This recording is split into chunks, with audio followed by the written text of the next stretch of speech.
실손보험, 병원비 줄일 수 있어서 너무 좋았는데 이제는 보험료가 2배로 올랐고 특약도 잘렸고 심지어 새 보험도 거절당했어요. 이 말 실제 상담받았던 고객님의 이야기예요. 보험은 잘 쓰면 든든한 우산이지만 잘못 쓰면 다시는 가입할 수 없는 문을 닫아버릴 수도 있답니다. 오늘은 실손보험을 자주 청구했다가 진짜 손해를 본 실제 사례 2가지를 통해 여러분이 꼭 조심해야 할 보험 사용법을 알려드릴 거예요. 자, 첫 번째 사례를 들어볼까요? 치료는 했지만 갱신 때 벌점 받은 A씨의 이야기예요. 40대 직장인 A씨는 평소 목, 어깨 통증이 심해서 한방병원에서 도수 치료랑 약침 치료를 꾸준히 받았어요. 어차피 실손 있으니까 병원비 부담 없이 치료받자 라는 마음으로 1년간 월 2회, 3회씩 병원 방문 총 100만 원 이상 청구했어요. 그렇게 3년이 지나서 실손보험 갱신 시점이 됐을 때 보험사에서 통보가 왔습니다. 비급여 항목 과다 청구로 특약이 삭제되며 갱신보험료가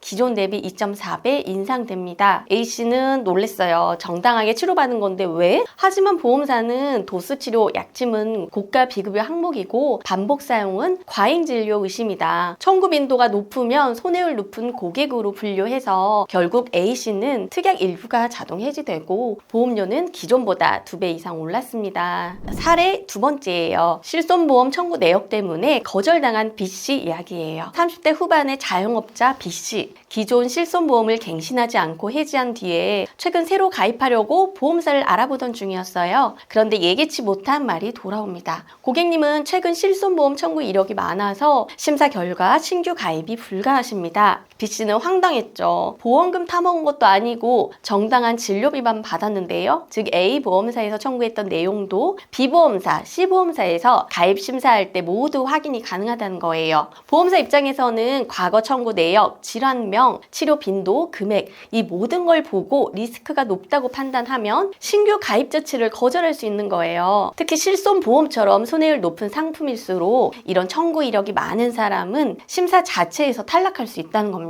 두 사례의 공통점 뭘까요? 두 분 다 정당하게 보험을 잘 사용했다고 생각하셨습니다. 실제로 병원도 다녔고 진료도 필요했고 서류도 정확히 냈죠. 그런데 문제는 보험의 시선은 다르다는 점이에요.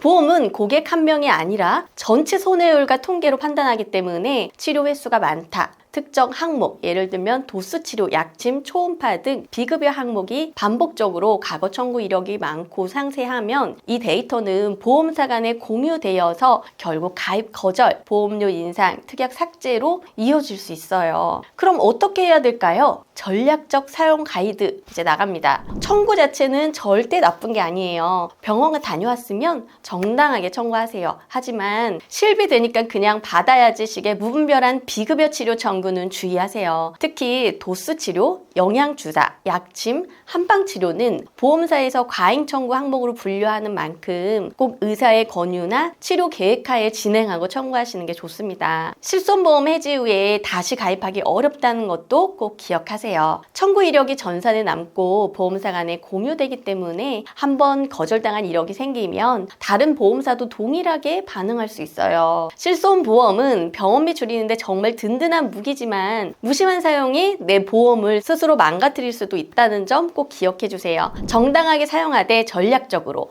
꼭 필요한 진료만 받기, 반복적 비급여는 피하기, 해지 전엔 반드시 전문가와 점검하기. 혹시 지금 내 실손보험 상태가 걱정되신다면 댓글이나 카카오톡 채팅 혹은 위에 연락처로 전화 주세요. 청구 이력 분석, 향후 리스크 진단까지 꼼꼼하게 도와드릴게요. 좋아요, 구독도 잊지 마시고요. 다음 영상에서 또 뵙겠습니다. 감사합니다.